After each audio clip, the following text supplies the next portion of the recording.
Welcome into the Bucs on the Pond podcast. It is Monday night, February 2nd.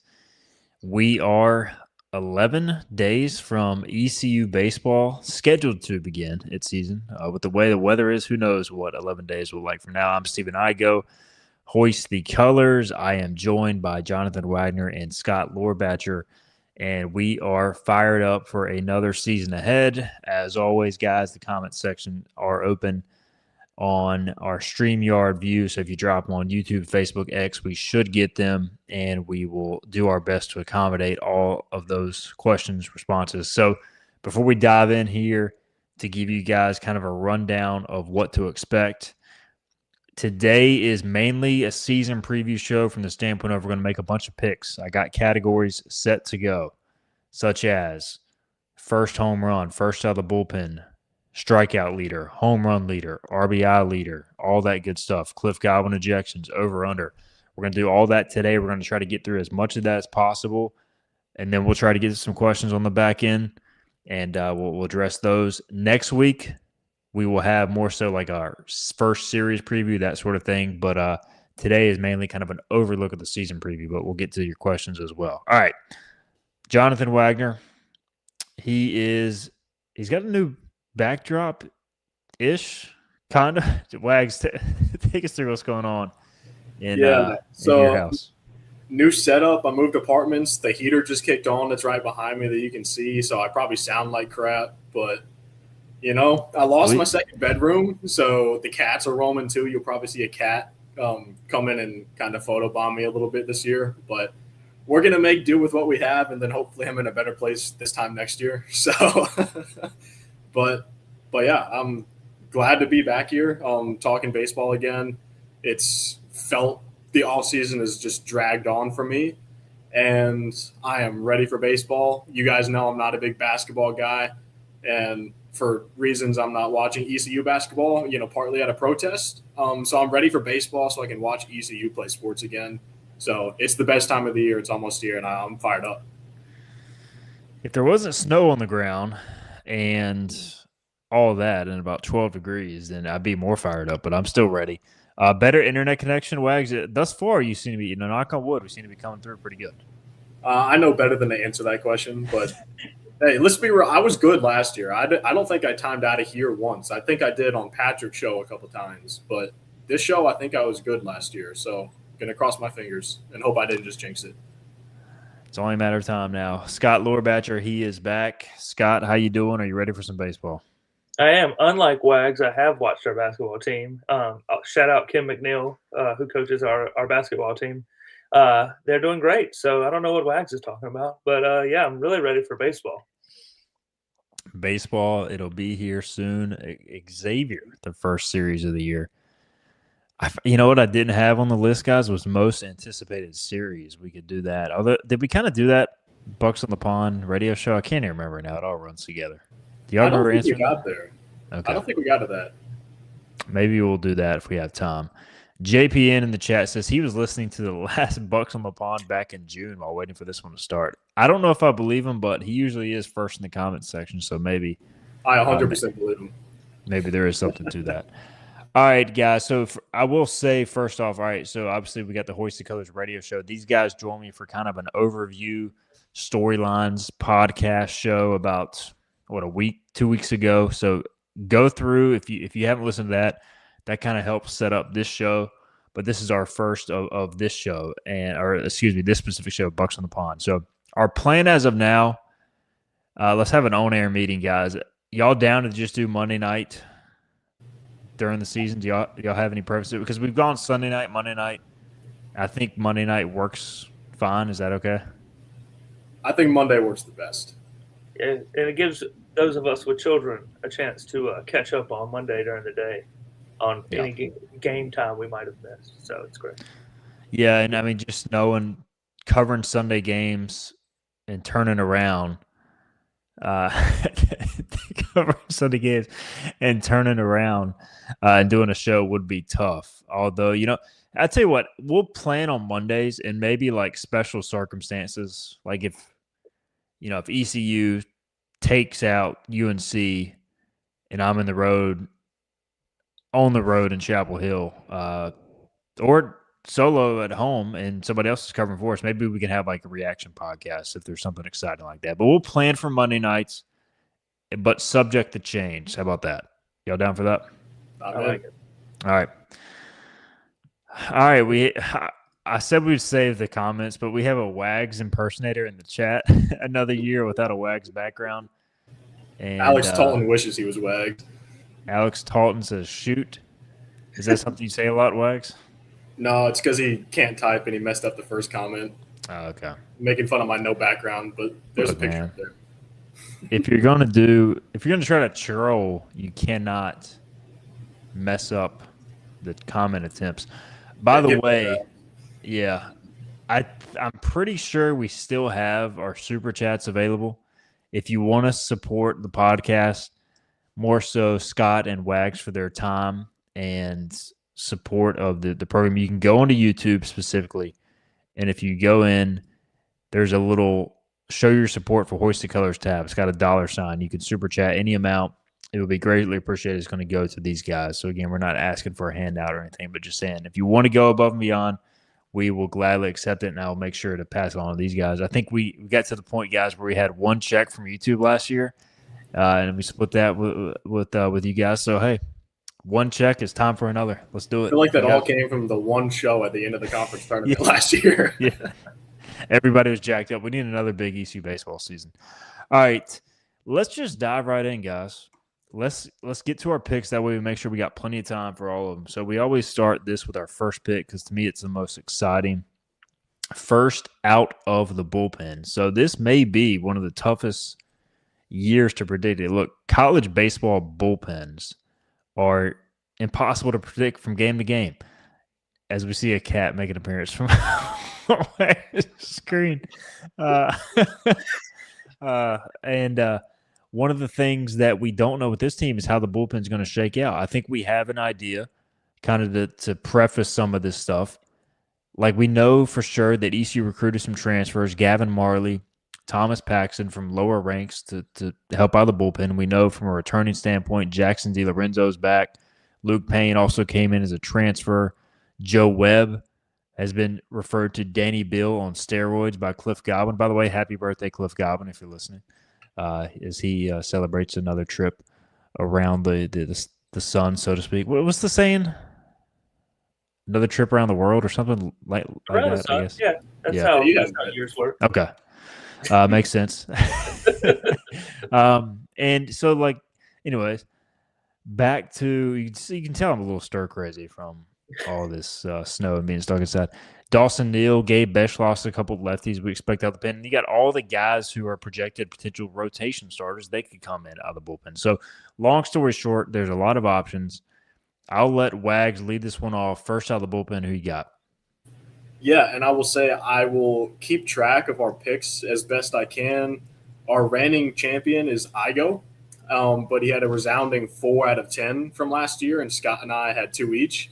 So we didn't do very good. And batting 400, baby. Hey, you take that, I guess. But, yeah, I have no idea who's going to be the first out of the bullpen. Like you said, it's tough to predict this year because we don't even know who the rotation is. But there's just so many options. But, you know, I thought about someone like Luke Payne, the Tennessee transfer, but ultimately I went with another newcomer. I went with Gavin Marley just because that's what my gut told me, and we don't really have anything else to go off of. So I just threw a dart at the board, and I'm hoping it sticks. Scott.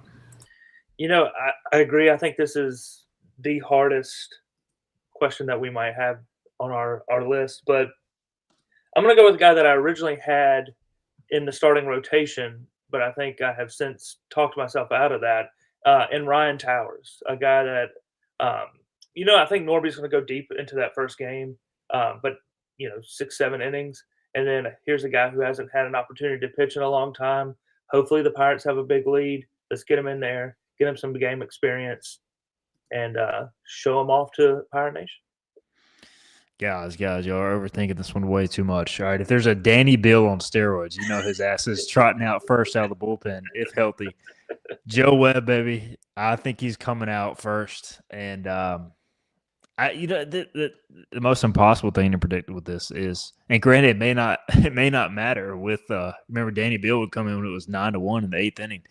I was gonna say like the game situation matters, but hey, if it's Danny Beal on steroids, let's go ahead and throw him out there first chance. I'm gonna go Joe Webb, UAB legend, also ECU reliever now. By the way, first out of the bullpen last year was Ethan Young, and it did not go well. He gave up the home run against George Mason. Three runs, 3 hits, I think. And then he was better after that. So I'm going to go with my guy, Joseph Webb. JPN says he's going to Gavin Van Kempen for his first out of the bullpen. I like it. If he's not starting, he could be a potential mid relief guy. First home run. Who's going yard first? We'll start Scott here. I'm going to go ahead and visit Pinecrest, North Carolina, and take Colby Wallace. I think he hits one in the 6th inning of the first game. I like it. Wags. Wags on. Yeah, so I was muted. But I'm going with another newcomer. And I think Cliff Godwin mentioned this guy, maybe one of the best power bats they've ever had out in the outfield, and it's Jack Vogeley. And I don't think that's how you pronounce it. That's not how I thought, but that's how Cliff pronounced it. So that's how I'm going to. So Jack Vogeley, I think he's going to hit a lot of home runs this year, and he will hit the first for ECU, and it will come early, maybe first time through the order. Good picks. I'm gonna go Braden Burris. I don't know why. Like, he's not a home run guy. I just feel like he's gonna hit a jack first game of the year. Yeah, just like set the tone. First inning, lead off, tank. I think I was leaning Irby, as Zach Griffin says he's going Irby as well. JPN says Walker Barron. I like that pick. I'm just going to go out on a limb. I'm going to say Braden Burris. I mean, probably not the odds-on favorite for sure, but he will at least get probably the first at bat. So is it going to take longer than that? Yeah, I mean, yeah. Who knows? It may. All right, so by the way, I meant to mention this before. All right, so like another easy pick there would have been Braxton Trammell. Just being honest here, I have not confirmed anything. I have heard I've heard he suffered an injury recently, and I have not confirmed it, but could be long-term. So we probably will not mention Braxton Trammell in any of these picks. I mean, I haven't confirmed anything, just going off what I've heard from a few sources now. But obviously that would be a tough blow for ECU. We'll react to that when we get official news, but he would have been one of your premier home run hitters as well. So just putting that out there as to why we're not going to pick Trammell, even though obviously we all had and have high hopes for him. But that's what I'm hearing on that front. All right. We have another submission for Burris in the chat, Brian Wallace. And then Irby seems too obvious, JPN says. Walker Barron tends to hit his early in the season. So Walker Barron, early season power surge. Watch out. ERA leader, gentlemen.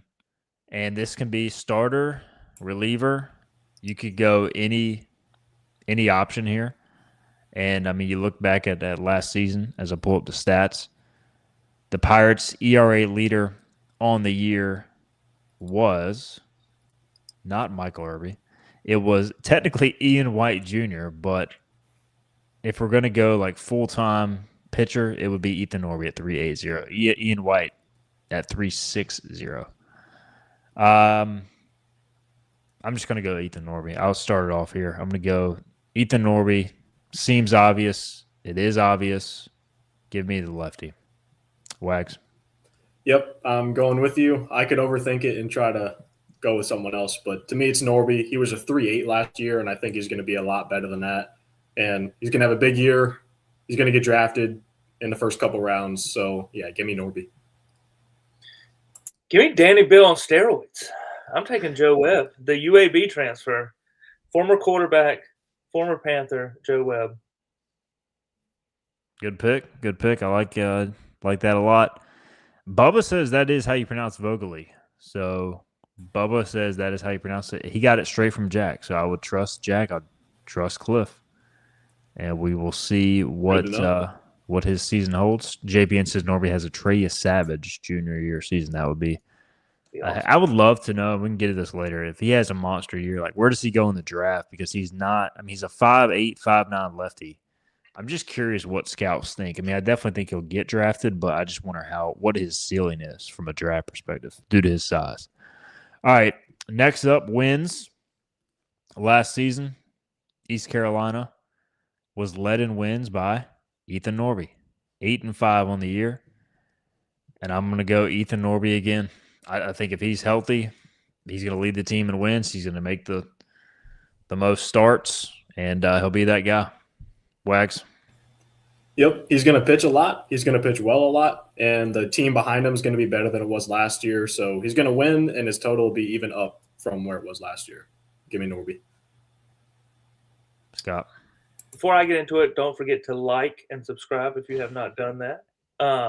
But I am going to go with Sean Jenkins. I think we play a lot of really good teams this year. A lot of teams have good Friday night guys. I think Jenkins factors in somewhere on the weekend, whether it's Saturday or Sunday. So I think just because of that he will lead the team. Chuck and Zach are with you on Sean Jenkins, and JPN says Norby. Last year, Jenkins ended up 4-4 over 19 appearances, 12 starts, and there were a couple of those games. If he went a little deeper, he would have been in line for those wins. So not a bad pick at all. All right, strikeouts. Is anybody not going Ethan Norby? It's Norby. Yeah, it's Norby. All right, we're gonna go Ethan Norby for strikeout leader, which is why, gentlemen, we have a second pick here. Strikeouts, non-Norby, team leader, non-Norby strikeout leader. This could be an interesting one. I'm torn. Who wants to go first? I got you. Get out the charcoal because we're cooking on a Weber. Give me Colby Weber with the second most strikeouts on the team. I like that a lot. Wags?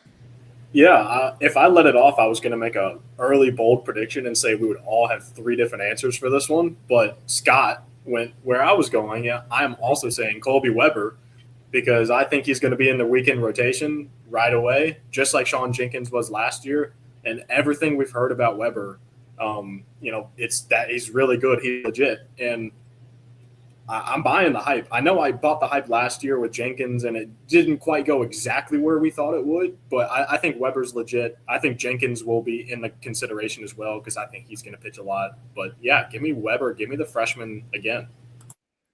Last year, East Carolina, second on the team in strikeouts was a reliever, Ethan Young, 92. Third on the team in strikeouts was basically a reliever, Brad Pruitt, with 70. Jake Hunter was fourth. He was essentially a reliever last year, just 4 starts. And then you had Sean Jenkins, 5 with 52. Yeah, I think you're going to have a lot of guys up there. I think Van Kempen could be that guy if he is a starter and pitches deep in the games, but historically he has not done that. And as a result, I think I'm going to go Colby Weber as well. It's going to be a clean sweep. I think, the guy throws 94, 96. And the thing that scares me, he's a freshman. We saw it last year with Jenkins. You can have good stuff. Still doesn't guarantee strikeouts, but I'm going Colby Weber. Thought about going Jenkins because I think we'll see a big uptick in strikeouts this year, but I'm going to go with Weber. All right, team leader in appearances. I mean, Danny Bill on steroids, right? He's got to. Can't overthink this one. I'm going Joe Webb. I'm going Gavin Van Kempen. All right. I think it's a smoke screen. And the real Danny Bill on steroids is GVK.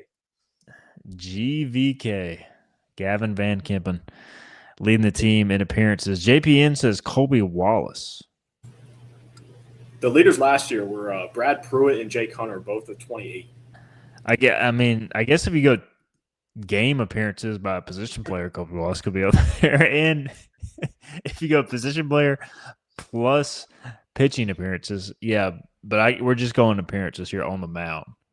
But hey, Colby Wallace is possible, and it's possible. All right, saves. Save leader. So for some reference here, I think Gavin Marley and Paxton had 9-ish.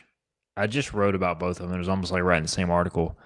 Paxton with Belmont Abbey, Gavin Marley with Lenore Ryan. They had each a lot of saves at the Division II level. Who will lead ECU in saves in 2026?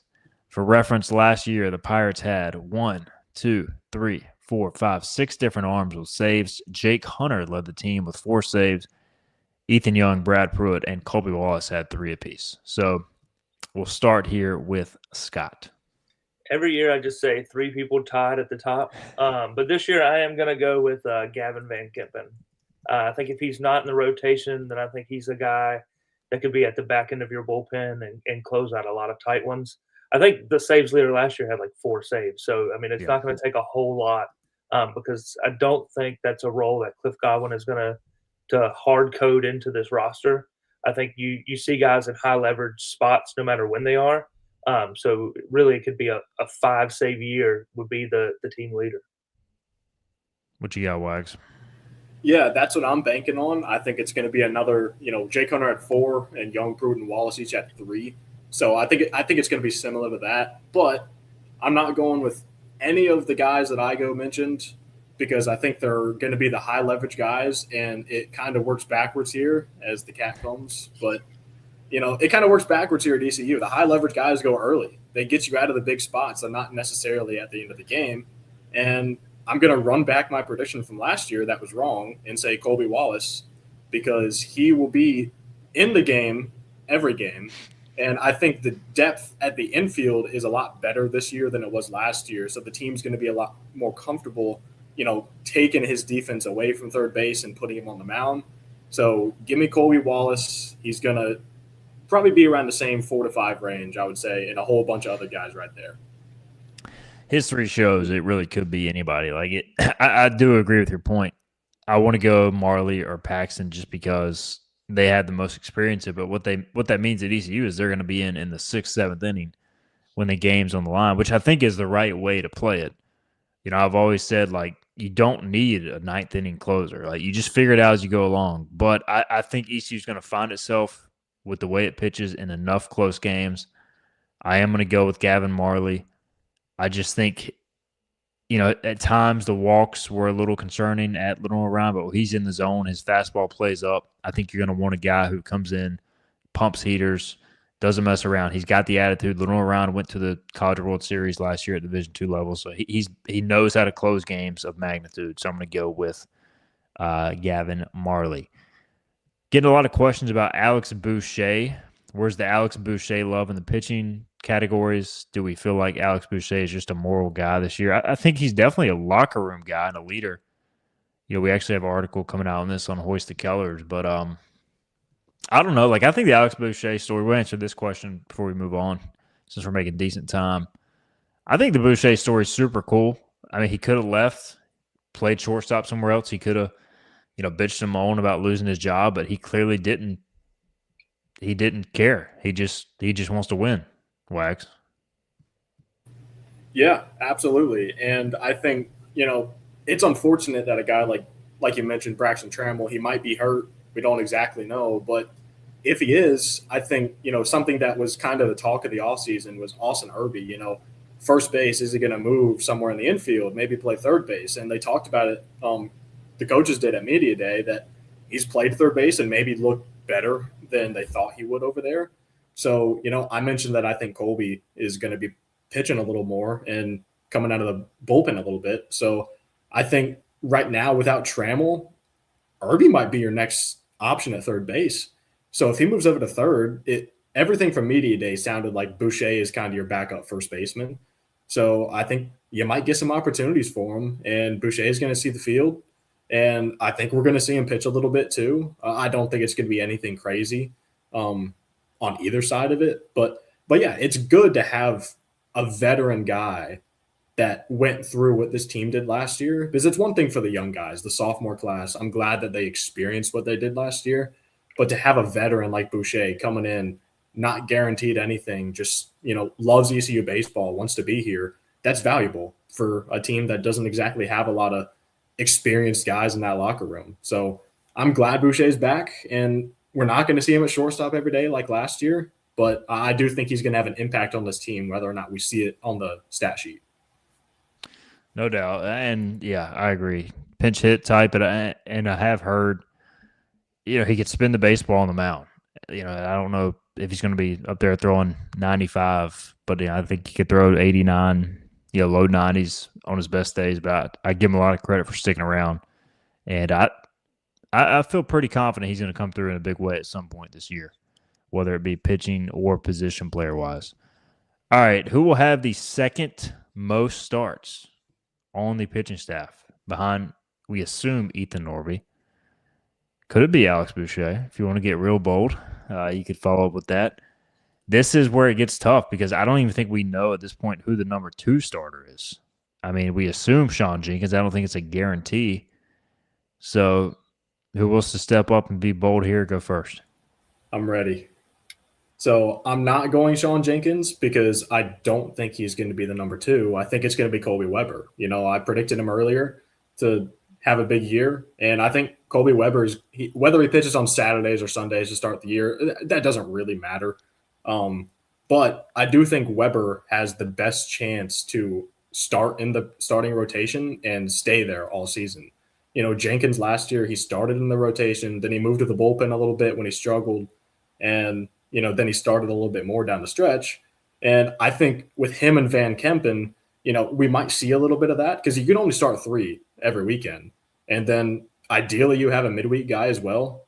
So that could play into it. But I think Weber probably has the best chance, as I see it, to start right away and not be taken out of the role as long as his arm holds up to throwing probably more than he ever has. So I'm going with Colby Weber. I'm buying the hype. That is it's an intriguing pick. I think he's definitely in the mix. I'm torn on Jenkins because, I think part of me thinks he may start the year in the bullpen and then work his way into the rotation as the year goes on. But I think they want to use Towers as a starter if healthy, and it's a risk to make that pick coming off an injury. But I'm going to go Ryan Towers. I think even if he's the midweek guy, I think they, Cliff said immediate day, ideally they use him as a starter. So I'm going to go Ryan Towers, and I think he has a good and healthy year. Hopefully similar to Jake Hunter coming off the internal brace procedure. Scott? I'm going to go Jenkins. I think last year was a huge growth year for him, and I think it's easy to forget that this is supposed to be his freshman year, right? I mean, he's turning 18 this season, or he's now 18, but and I think he grew a lot by the end of last year and really came on strong during that Conway Regional. I think he built on that. Starts the year in the rotation. I think Wags is right. I think it's going to be really hard to decide on the Saturday-Sunday guy. And I think it could be a situation where the guy who starts on Saturday all year isn't your Saturday guy or your number 2 come regional time. I think that is probably the most likely scenario, honestly. So I'll go Jenkins, but I think that Weber ends up being the number 2 pitcher on the team.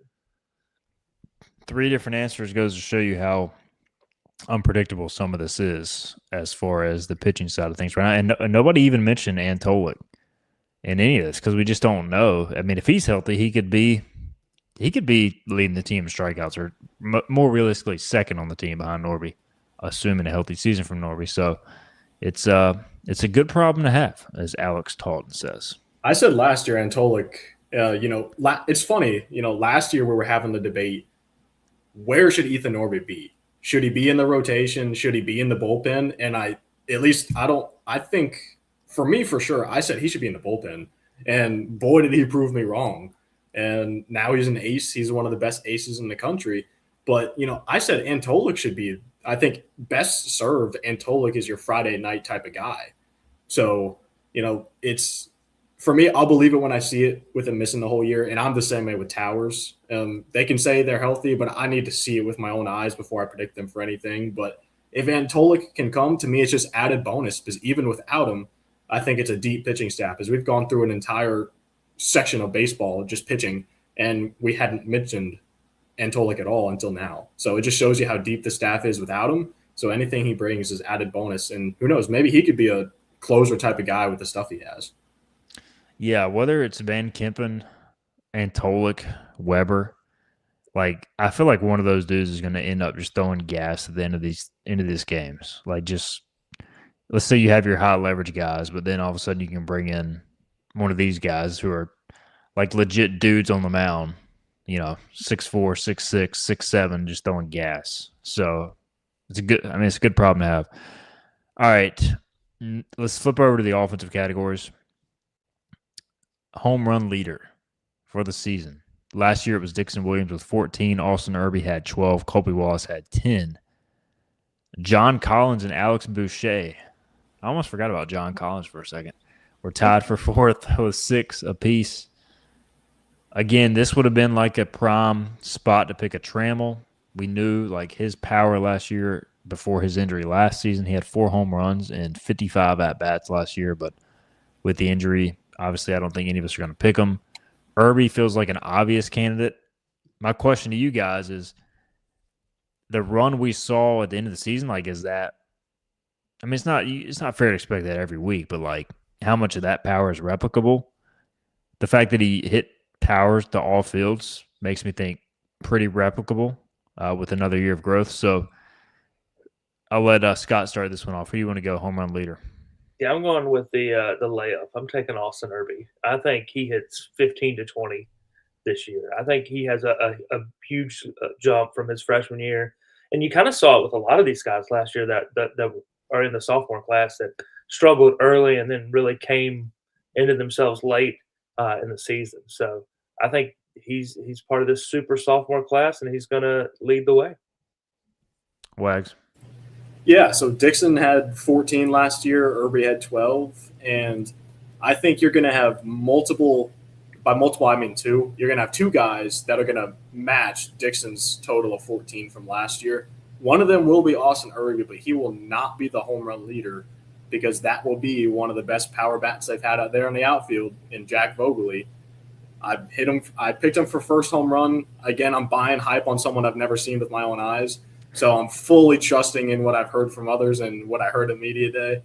But give me Jack Vogeley, and I think, in this lineup, I think you kind of need a guy. You have Braden Burris, who's a guy, and he's going to get on base. But I think you need a power guy whose other teams are terrified to face. And I'm hoping Jack Vogeley's that guy. So give me him. I think he's going to have 15+. I've heard about his power showing up this preseason in the fall. Now, he wasn't allowed to play in the live scrimmages, but he has been a guy who has connected in BP, puts on quite a show, and then also an inter squad this preseason. Jack Herring, I'm not going to pick him, but he did hit 8 home runs in the New England Collegiate League in 146 ABs over the summer. So could see a power surge from him. I'm just going to go Irby. I think his ability to hit for power to all fields. I mean, that's the thing with him, man. Like, yeah, he can pull it and drive it out, but like he's honestly like he is such a complete hitter. Like in that regional, man, he was just going backside, and it was pretty easy power. So like I feel like with Clark LeClaire, granted, when the wind is blowing out to right field, it's a launching pad for lefties. But like I just think even on days where it's not early in the season, he's going to be able to steal a few home runs if he stays with that approach. So I'm going to go Austin Irby. And I think Colby Wallace could be a guy if he can avoid kind of that lull that he has hit at times as a hitter. Like when he gets hot, he drops a lot. He can be a streaky hitter. So I'm going to go Austin Irby, though. RBI leader last year, it was also Dixon Williams, 51 RBI. Austin Irby had 50. Colby Wallace had 42. Braden Burris had 33. Who do you got for RBI leader, Scott? Well, I had Colby Wallace on my notes here, but I realized something seeing Irby's name in the chat, and that is you can't spell Irby without RBI. So I'm sticking with Austin Irby on that, and going off of my predetermined sheet here. We'll see if it works out for me. I like it. Wags? Yeah, I know I predicted Vogeley to hit the most homers, but I think Irby is going to be your RBI leader, and I think he's going to have 70+. It's going to be a 20 almost jump from our leader last year and for him last year. but I do think he's also going to take that next step. And he's going to be hitting in a lineup that doesn't just have Braden Burris as your guarantee to get on base. It's going to have more guys in front of Irby, which is going to help. So give me Irby, big breakout coming. Yeah, I'm not going to complicate it. I'm going to go Austin Irby as well for RBI leader. I do think Colby's up there. I think he'll hit in the middle of the order, even if it's the bottom middle. I think he'll have a lot of RBI opportunities. I'm going to go Austin Irby. A lot of Irby's in the chat for home run leaders, and I don't think anybody called otherwise. JPN said Colby Wallace for RBI leader, I believe. So there's your pick there. All right, batting average. Last season, the Pirates were led by Braden Burris's 389 batting average. Braxton Trammell hit 345. Austin Irby hit 303. Parker Bird hit 1,000. Jake Hunter hit 1,000 as well. Honorable mention of those gentlemen, too. And Dixon Williams hit 299. Jack Heron 302. Batting average leader, Wags, what you got? Yeah, I should galaxy brain it and just say that Joe Webb is going to somehow get in that bat somewhere and get a hit since he is Danny Beal. But, yeah, I'm going Braden Burris again. I don't think he's going to quite hit almost 400 all year again, but I don't think it's going to be far because I have him at 370. I think he's going to have just about as good production because I think he's legit. But who knows? I mean, this time last year, nobody would have predicted Braden Burris to be in a lineup, and he was leading off opening day in left field, which he had never played before. So I'm predicting Burris, but, I guess I can't rule out another freshman that none of us have mentioned yet. So who knows? Scout.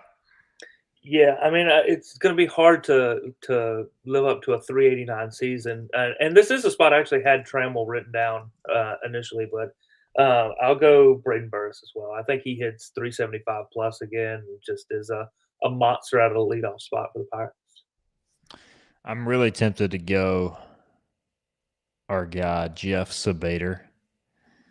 It's just a matter of, is he going to be able to play? I mean, at Millersville, he hit 363. The summer before that, he hit 381. At Millersville in 2024, he hit 372. And yes, it's not Division I baseball, but the guy has electric speed. I think if he plays, he's going to be up there. Does he have enough qualified at bats? Because Cliff's going to make him Yeah. run all the time.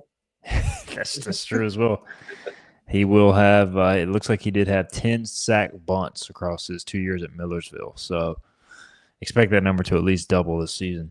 I would say I'm just going to go Braden Burris. I mean, it's the smart pick. And look, I'm looking to win.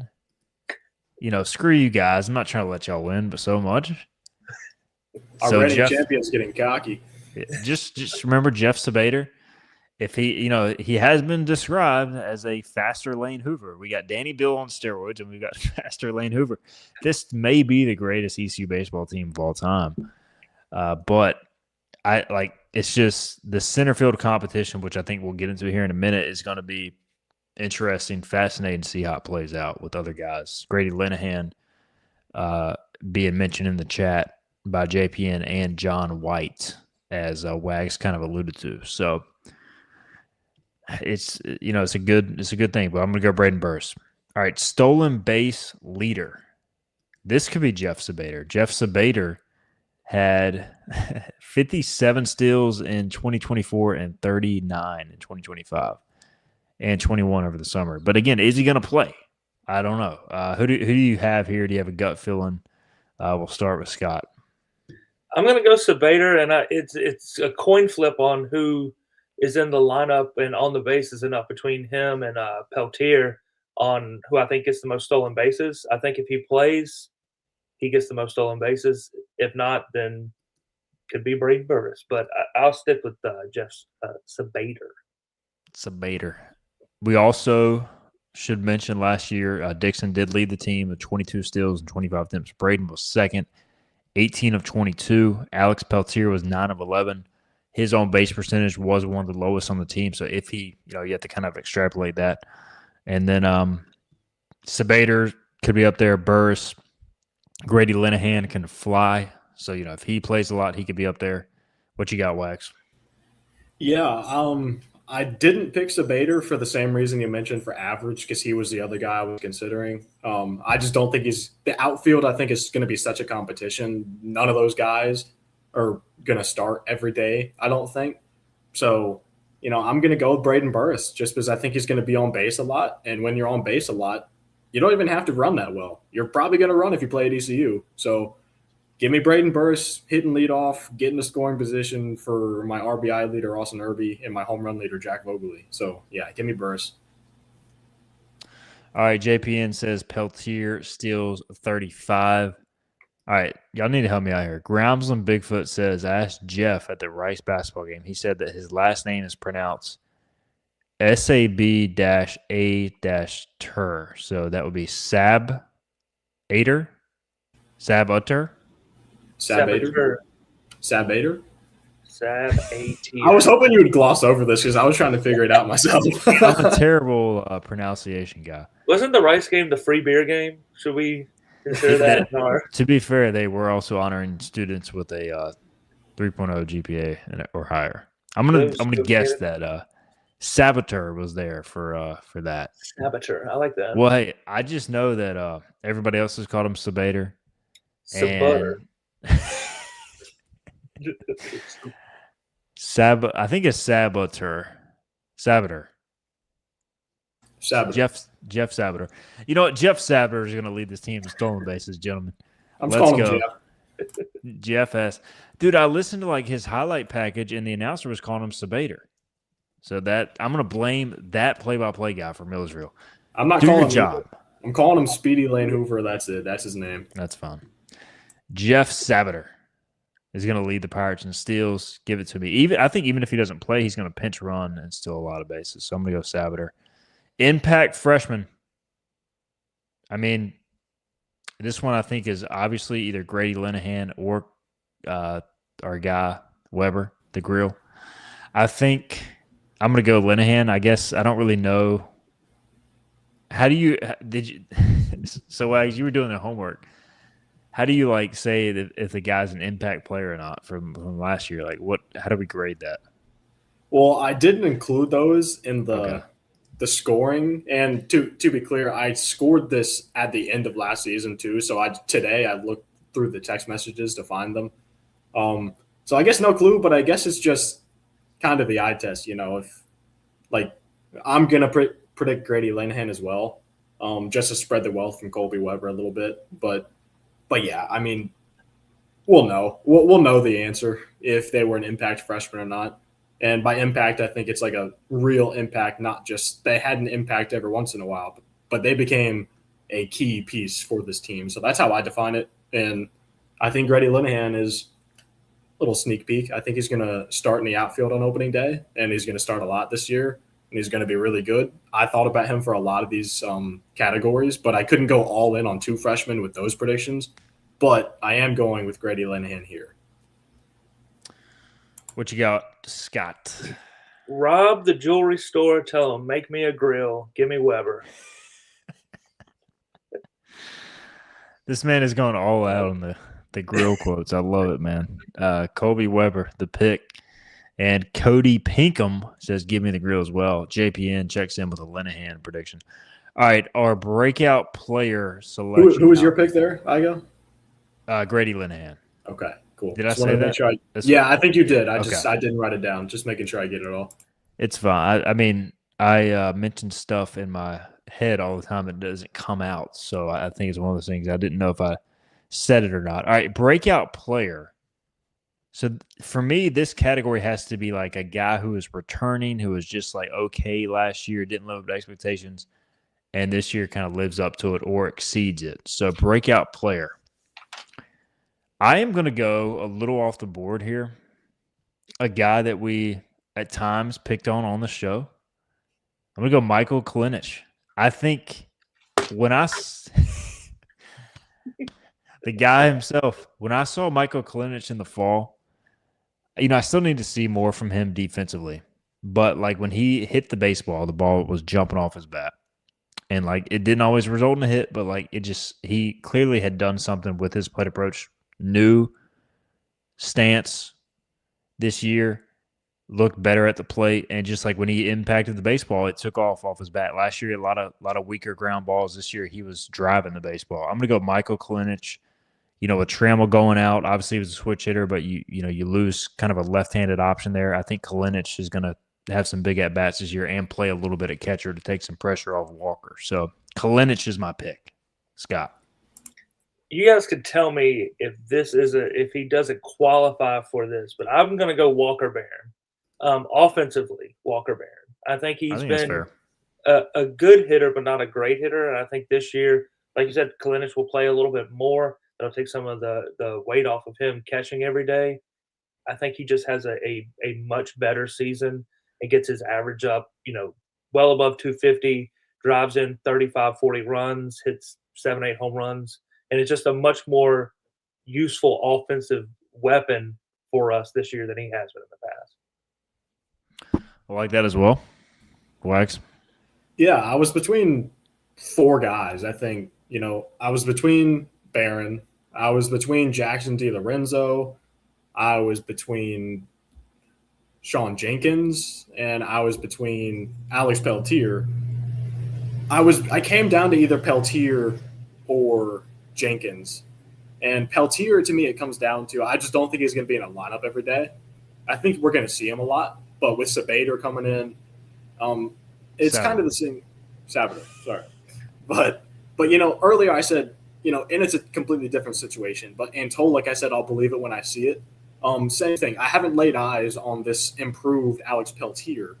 So I'm not ready to predict him to break out yet, but I do think he will be better. But my pick is Sean Jenkins because whether or not I think what Igo said earlier is probably the most realistic case. Maybe he starts in the bullpen, but by the end of the year, he's going to be in the rotation again. And I think what he went through last year is going to be valuable for him. Like Scott said, this is his true freshman year, age-wise. So I think he's going to be better. People are probably going to freak out if he doesn't start opening weekend, but I think Sean Jenkins is going to take that step. And who knows, maybe he does that in the bullpen and it becomes a 98-mile-an-hour throwing reliever at the back end of games and he pushes for the saves leader. So Sean Jenkins is my breakout pick no matter what role he's in. A couple of random guys that just came to mind, a couple of lefty bullpen guys. I really like the stuff from Gabe Beschloss last year, and then Dawson Neal coming off arm surgery, another lefty, could see him out of the bullpen quite a bit as well. So a couple guys keep an eye on there. If he gets his control together, DiLorenzo very well be one of those guys too. Absolutely. It's all in if he can throw strikes, and hopefully he can. Yeah, it was clear it kind of got into his head at a point last year. But, the stuff is there. The mentality is kind of, I think, what he's got to get back to. A lot of Peltier love. And, yeah, he did finish the season hot. And he can go pick it, man. We love his defense. And it's just, can he cut down the swing and miss, be effective at the plate? Because I think he's got enough when he makes contact, he can hit the baseball. It's just, he's got to figure out a way to find that happy medium. All right, Cliff Godwin ejections. I'm setting the over-under at 2.5. Now, obviously, if this was Vegas, I think over 2.5, there'd be plus money on the over for sure. The easy pick is under. We know he's getting tossed 2 times. We just know that, all right? So it's just a matter of, is he going to be ticked off enough to get thrown a 3rd time? Probably in the conference tournament because that's usually where it happens. So over under 2.5, and when does the first one happen as a bonus? We'll start with Wax. Yeah, I think we're going to see an uptick this year in Cliff Godwin ejections because, last year I think he was a little hesitant to get tossed because the team was young.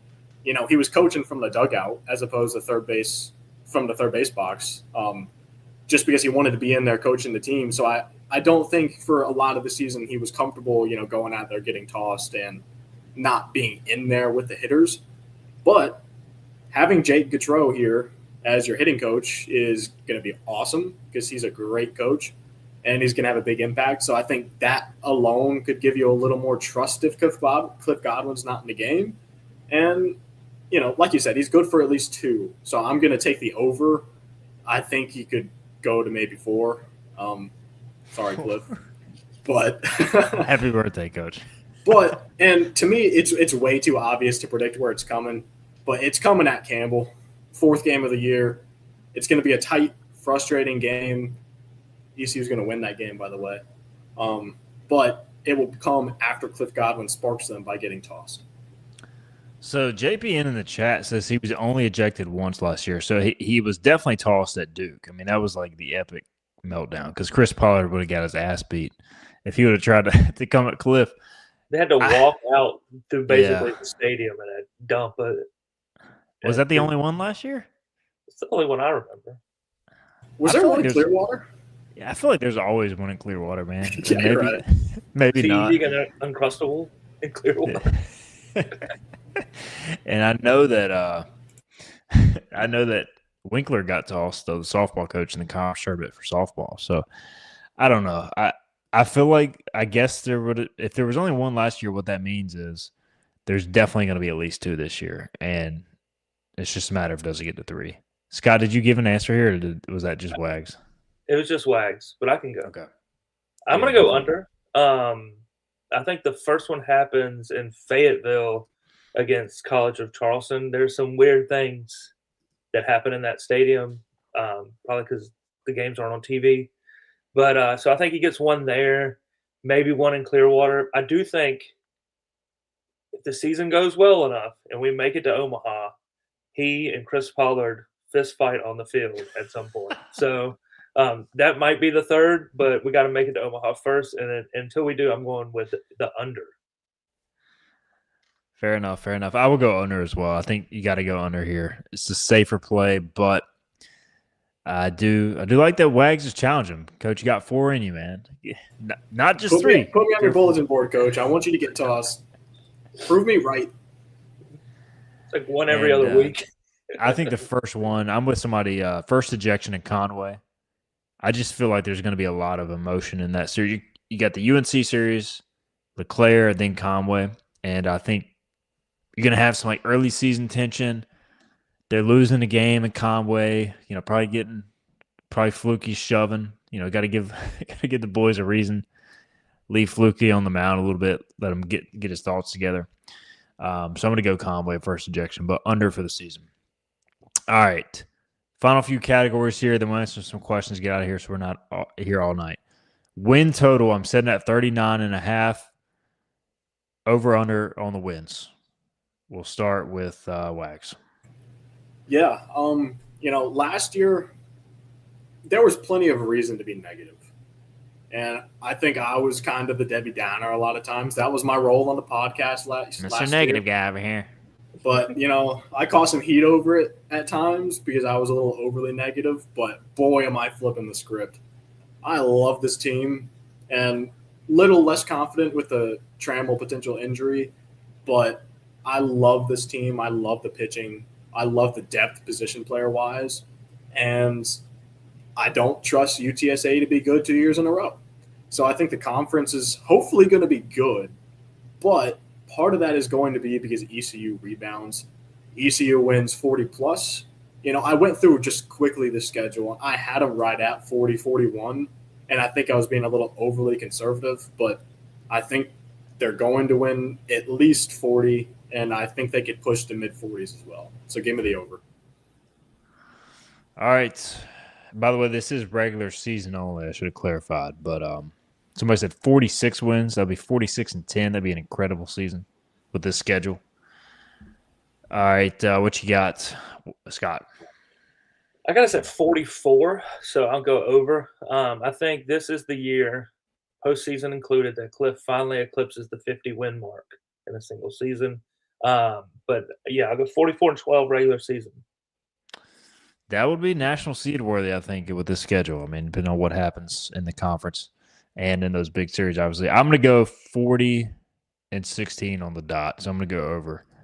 I just think with all the midweek games, it's tough to just get much higher than that. And I think if you do, you're going to have one of the toughest non-conference strength schedules nationally, much like Coastal did last year, although they didn't get a national seed, I guess. So it goes to show who really knows. But, hey, John Gilbert's on the committee.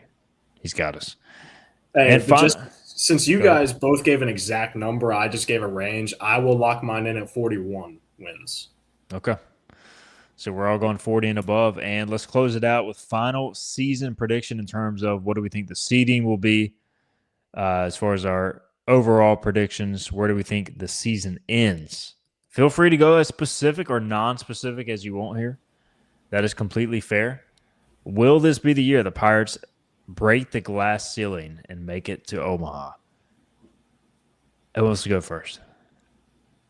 I'm ready. I've got stuff written down. So All right. I have a feeling Scott's going to end with a bang. So I'll let Wags go first. Yeah. I'll go second. And we'll let Scott. Yeah. So I know I just went on a whole thing about how I'm going to be – I love this team, but it's the same thing. I've said it a couple times. I'll believe it when I see it.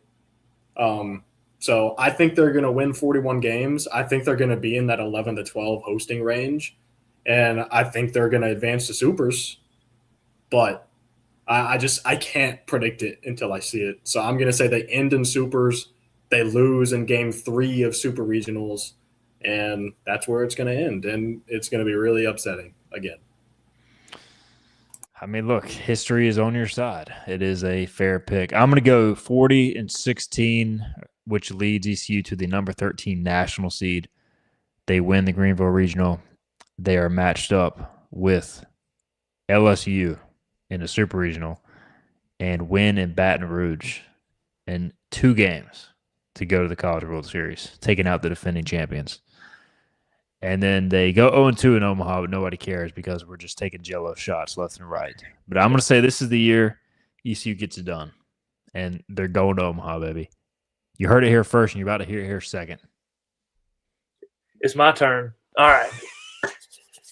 44-12, regular season conference champions, conference tournament champions. We get the coastal treatment from last year as the 10 seed will be severely underseeded. At 10. The Greenville Regional will be East Carolina, Virginia Tech, High Point, Long Island, the Sharks and Pirates in game 1. Then we will advance to play the 7 seed Georgia Tech in Atlanta, Peach Bowl Magic.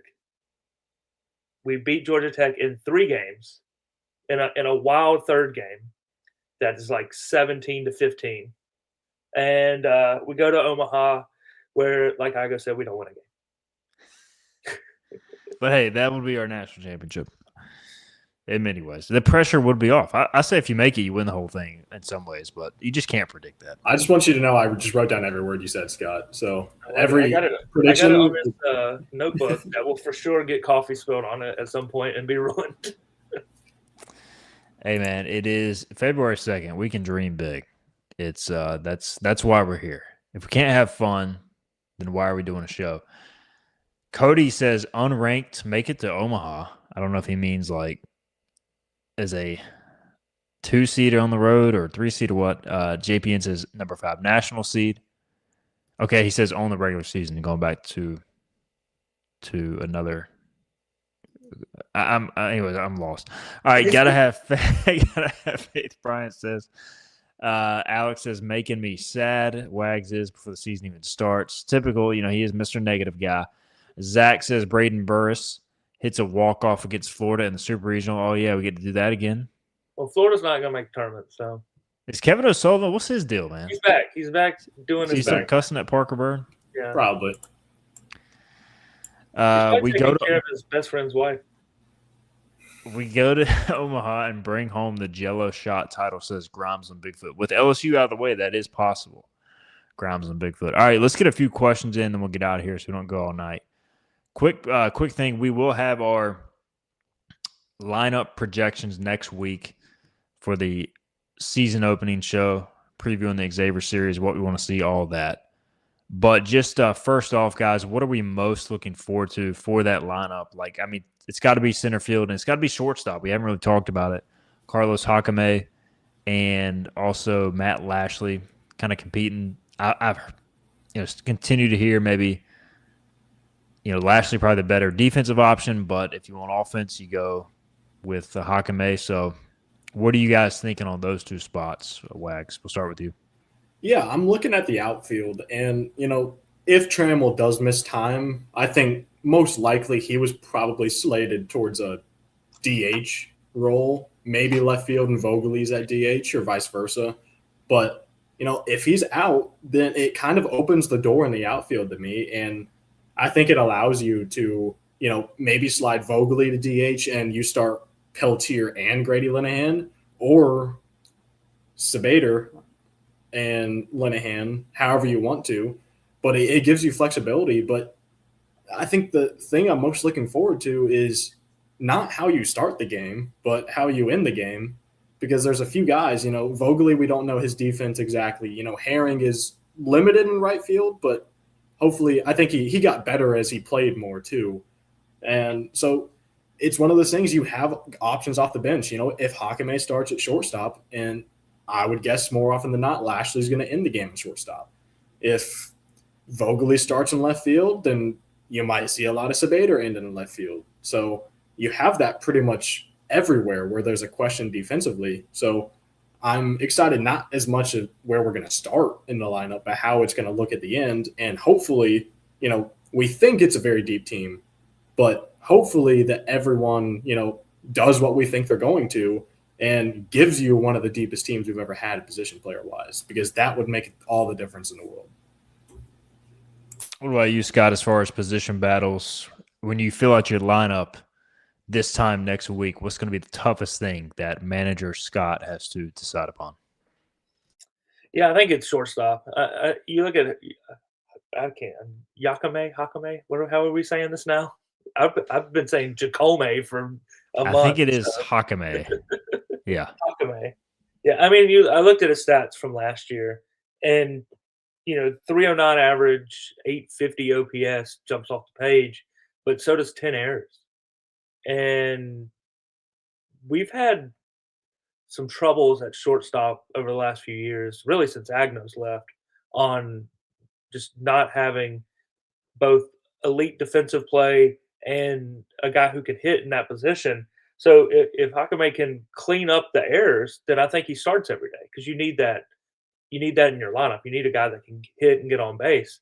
But if he kicks the ball around these first couple weeks, then I think you have to make a change, because you are how good you are based on how good you are up the middle. And shortstop and center field were kind of our questions coming in to last season defensively, and they are again this year. So both of those are going to be worth watching over these first, really 4 games before we have to play UNC and really get it going. It really is crazy looking back on it. Like the Boucher thing, we talked about earlier, we love Alex Boucher, but like it took them the entire year to figure out like that was a part of the issue. And it's nothing against Alex. It was just like clearly once they made the move, they were a better team. And it's not that Dixon was a great shortstop, but like he at least provided a little bit more stability there, allowed you to change your lineup. So it's just like, regardless of what happens at shortstop, they just got to be a little more fluid early in the season. Like, don't be afraid after a week or two to make a change, And it stood out to me at media day that Cliff Godwin kind of went out of his way to mention that Colby Wallace can play shortstop too. And I think that was the most open we've heard him saying that. We've all wondered, pitching-wise, he's probably not going to play a ton of short. But if Colby Wallace gives you the best option at shortstop, then it's an option. And, I mentioned late game versatility.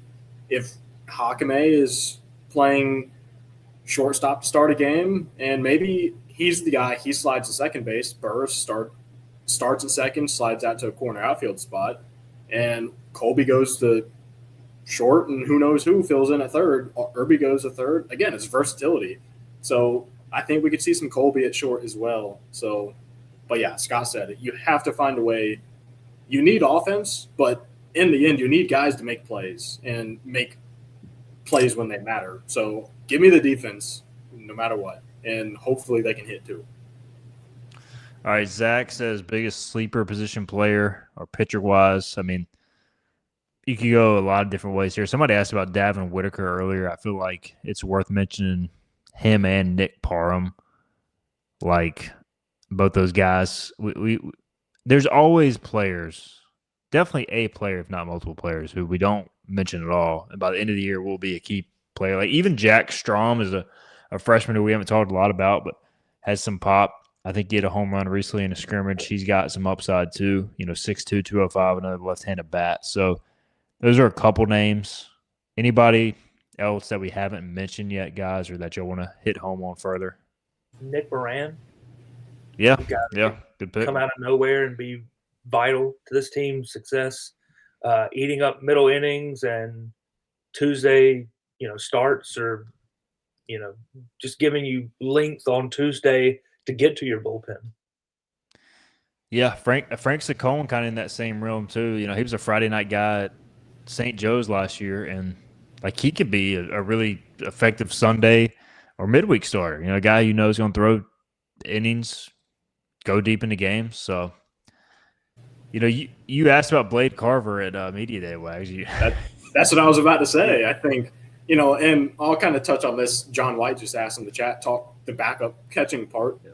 And I'm going to throw out a bold prediction here for the season. I think tonight, I didn't prepare for this. It just came to my head. So I'm putting you guys in the spot. So I apologize. But, I think catching-wise, it really sounded to me like it's not going to be Walker Barron every single day like it was last year, and we're going to see Kalinic. But my question is, what if Kalinic doesn't take that step in game moments? Hopefully you have Blade Carver there.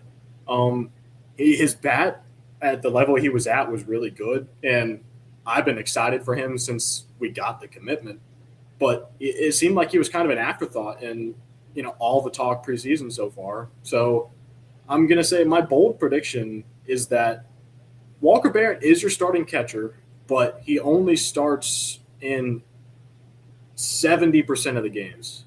I think the rest of the games are going to have either Michael Kalinic, Blade Carver, or Braden Burris playing catcher.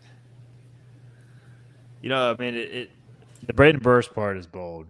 I will say the first part of your prediction should be like every catching situation. 70% of your starts should be the catcher. But that's my true bold prediction.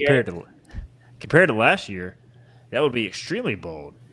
So Walker Barron called every inning just about. Hey, they don't call it a bold prediction to be boring. That would be a game off once a week. If you have. Yeah. Cliff, I'm begging you, do it. It'll help Walker. I think it'll improve his offense. You sit him once a week, no matter what, it'll do wonders. That's my coaching advice from Wags. All right, before we get out of here, last thing. Kirk Cohn asked about the starting rotation. We know Norby's going to start Friday. Anybody willing to throw out the guess on what the starting rotation looks like? And Wags, you've kind of hinted at it a few times. So are we going opening weekend or by the opening weekend? Yeah, end of the year. God knows. God help us all what that'll look like. Opening weekend, I'm gonna go Norby on Friday, Gavin Van Kempen on Saturday, and Colby Weber on Sunday. That's just where my gut's been for the past couple weeks. So that's what I'm going with. It's very possible. It's very possible from what I hear. I think all those guys are firmly in the mix. That would be you'd have a really short Friday starter and then a couple of giants on the mound on Saturday, Sunday. But different angles, different looks for sure. Scott, you think Jenkins starts in the bullpen or in the rotation? I think Jenkins starts on Saturdays, at least to begin the year. And then I think Weber on Sundays. And I love the concept of having junior, sophomore, freshman as your weekend starters. And then just continuing to do that year after year and finding just really good high school freshmen or high school seniors that can come in and fill that Sunday role. I like that as well. I think either rotation will be fascinating. And I know Towers has been throwing opposite of Norby on a lot of these scrimmages. So he's getting starters work too. Do they want to, start him as well? Do they want to pitch him out of the bullpen to begin with or like a longer stint and then let him continue to build up? The other thing we haven't talked about is this weather has made things tough on, just building innings. It's tough. So you're going to see a lot of arms early in the season, but I do think Towers will factor in as a starter sooner than later, which is a good thing. And Saccone, you just have a lot of options, which is a great problem to have. All right, let's get out of here, guys. This has been a long week. We could go all night. And just as we do, Brian Wallace, man, I tell you what a dude. Brian Wallace with a super chat. Don't spend it all in one place, he says, $1.99. This will go a long way. This is like half of Wag's salary, so don't Well, think hey, about I'm it. gonna spin this by not letting you two off the hook. I want a bold prediction from each of you. I got one written down. I want to hear one I'm from both of prepared. you. Like a season bowl prediction? A season bold prediction. We'll do the weekly one starting next week, but I want a season bold prediction off the top of your head. All right, I'll go first. Yeah, you got one written down. The American No Longer Athletic Conference will have 3 bids in this year's NCAA tournament. East Carolina. I about just died there. I mean, goodness gracious. UTSA, and then either USF or David Pierce's Rice team. 3 of those 4. Yeah, I mean, hey, slow down, my friend. You can only make so many bold predictions at one time. I might not make it. I think Charlotte could take a step and be in contention too. So hopefully, I hope you're right. I really do. All right, bold prediction. You boys ready? ECU will not just win the Coastal Carolina series, they will sweep it in Conway. That's bold. That's a Sunday night reaction show waiting to happen right there. I'm jotting down this, and we're going to revisit it for our weekly show previewing the Coastal Series. Now, no matter what ECU's record will be going in, I'll have to predict that they sweep it. I just think it's going to be one of those series. I mean, maybe the UNC series before then will allow them to make a statement, but I think that'll be your statement right there. They know they can play with them after last year. They're going to be that much more mature. I think they go in there, and it's not going to be the same environment it was last year. Like, it'll still be a fun place to play. I'm sure there'll be a lot of students heckling, whatever, but like that place was a different animal last year. I think it'll be a little more tame this year and a little bit more regular season-ish. And the Pirates they're gonna take out Fluky, and then it's gonna get crazy from there. All right, we gotta get out of here. Again, shout out Brian Wallace, super chatter. You are officially an OG, Brian, so I appreciate you for being the first super chatter of the new season. Kurt Cohn, by the way, says bold prediction: ECU cancels the Campbell game for the 3rd year in a row. That is highly possible. And the Pirates will probably also lose, although another bold prediction from Wags, he thinks that will not happen in the first or second midweek game of the year because you have Northern Illinois. Okay. That's the first. Campbell's Tuesday, Northern Illinois is back at home on Wednesday. So Northern Illinois is in there as well. All right, guys, we will we'll have a fun show next Monday night. We'll preview the Xavier series. Shout out to Wag, Scott, Brian Wallace, and all the other commenters. Appreciate you guys. We're going to get out of here. We'll be back again Monday night, 9 o'clock next week to preview the Xavier series and give our lineup predictions and much more. We'll see you then on Bucs on the Pond. Appreciate you guys.